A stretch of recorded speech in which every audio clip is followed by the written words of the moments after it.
அம்மா ஏன் சாமி எங்க கிளம்பிட்டீங்களா? ஊருக்கு போலான்னு கிளம்பிட்டேன். இருப்பீங்க இல்லடா போயிட்டு பள்ளியம்மன் கும்மி வச்சிருக்காங்க. எங்கீங்கம்மா? கண்டட்டு முருகன் கோயில வச்சிருக்காங்க சாமி. எந்த ஊருங்கம்மா? அப்பலாம் தெரியல சாமி. சரிங்கம்மா. அப்புறம் 4 மணில இருந்தே தீர்த்தட்டம் போகுதாமா. சரி, அதனால நாமளும் போலாம். நீயும் போய் எல்லாம் கிளம்பி இன்னைக்கே போகணுமாங்க? ஆமா சாமி. சரி போனாதான் தெரியல.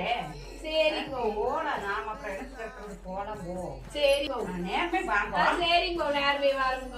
பட்சிகளாம் அம்மா பறவைகளாம் ரத்தினம் கைதை பறவைகளாம் செல்லம்மா சொல்லு பலவிதமாய் வந்து ரங்குதம்மா பிச்சையில்லா 2 மணிப்புறவா ரத்தினம் கைதை மணிப்புறவா செல்லம்மா சொல்லு இன்பமுற கவரச் செய்யுதம்மா.